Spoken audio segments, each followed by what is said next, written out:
saya Syahrul Adriansyah dengan NIM 219402115, program studi Ilmu Pemerintahan, Fakultas Ekonomi dan Sosial, Universitas Amikom Yogyakarta. Pada video kali ini saya akan menjelaskan tentang sejarah Keraton Yogyakarta. Keraton Yogyakarta yang eksis sejak ratusan tahun masih mempertahankan perannya dalam sistem pemerintahan dan budaya hingga saat ini. Untuk memahami sejarah Keraton Yogyakarta, cikal bakalnya bermula dari keberadaan Kerajaan Islam Mataram pada abad ke-16 silam. Kerajaan Mataram berpusat di Kota Gede, letaknya berada di tenggara kota Yogyakarta saat ini.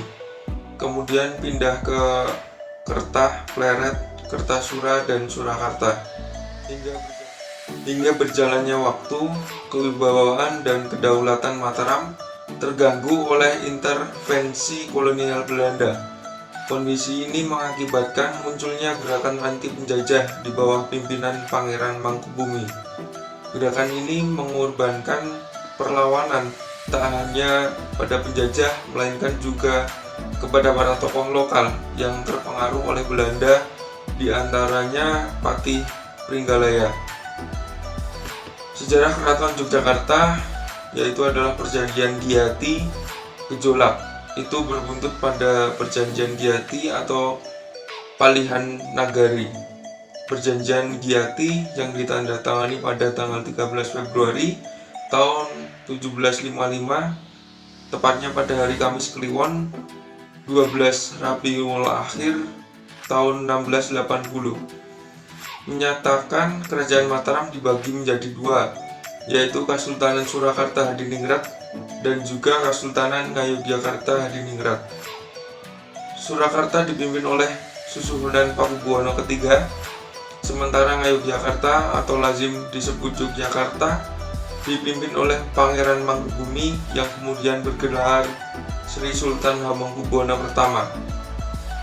Perjanjian Giati ini kemudian diikuti dan pertemuan antara Sultan Yogyakarta dengan Sultan Surakarta di Lebak Jatisari pada 15 Februari 1755.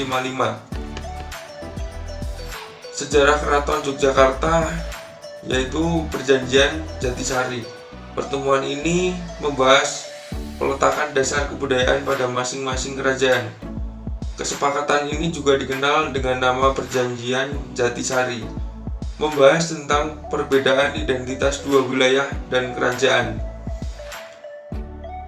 Di antaranya soal pakaian, adat istiadat, bahasa, gamelan, dan juga tari-tarian. Inti dari perjanjian ini adalah Sri Sultan Hamengkubuwono I memilih untuk melanjutkan tradisi lama budaya Mataram, sedangkan Sunan Pakubuwono III sepakat untuk memberikan modifikasi atau menciptakan bentuk baru budaya. Pertemuan Jatisari menjadi titik awal perkembangan budaya yang berbeda antara Jogja dan Surakarta. Hingga akhirnya proklamasi atau Hadigeng Nagari Ngayogyakarta Hadiningrat dikumandangkan pada 13 Maret 1755 atau Kamis Pon Jumadil Awal 1680. Selanjutnya Sultan Hamengkubuwono I memulai pembangunan Keraton Yogyakarta pada tanggal 9 Oktober 1755. Proyek pembangunan Keraton Yogyakarta waktu itu memakan waktu selama 1 tahun. Selama proses pembangunan tersebut, Sri Sultan Hamengkubuwono I beserta keluarganya tinggal di Pasanggerahan Amber Ketawang. Sri Sultan Hamengkubuwono I beserta keluarga dan para pengikutnya memasuki Keraton Yogyakarta pada tanggal 7 Oktober 1756, tepatnya pada hari Kamis Pahing 13 Suro 1682. Dalam penanggalan tahun Jawa, peristiwa ini ditandai dengan sangkalan Memet, Dwi Nagaraksa Tunggal dan Dwi Nagaraksawani. Seiring berjalannya waktu, wilayah Kesultanan Jogja mengalami pasang surut. terutama terkait dengan pengaruh pemerintah kolonial, baik Belanda maupun Inggris. Ketika Inggris berhasil menyerang dan memasuki keraton pada tanggal 20 Juni 1812, Sri Sultan mengaku dipaksa turun tahta. Penggantinya, Sri Sultan Hamengkubuwono III, dipaksa menyerahkan sebagian wilayahnya untuk diberikan kepada Pangeran Notokusumo, putra Hamengkubuwono I, yang diangkat oleh Inggris sebagai Adipati Pakualam pertama. Wilayah dan kekuasaan kesultanan yang diberikan kepada Pakualam I meliputi sebagian kecil di dalam ibu kota negara dan sebagian besar di daerah Adikarto, Kulon Progo di bagian selatan.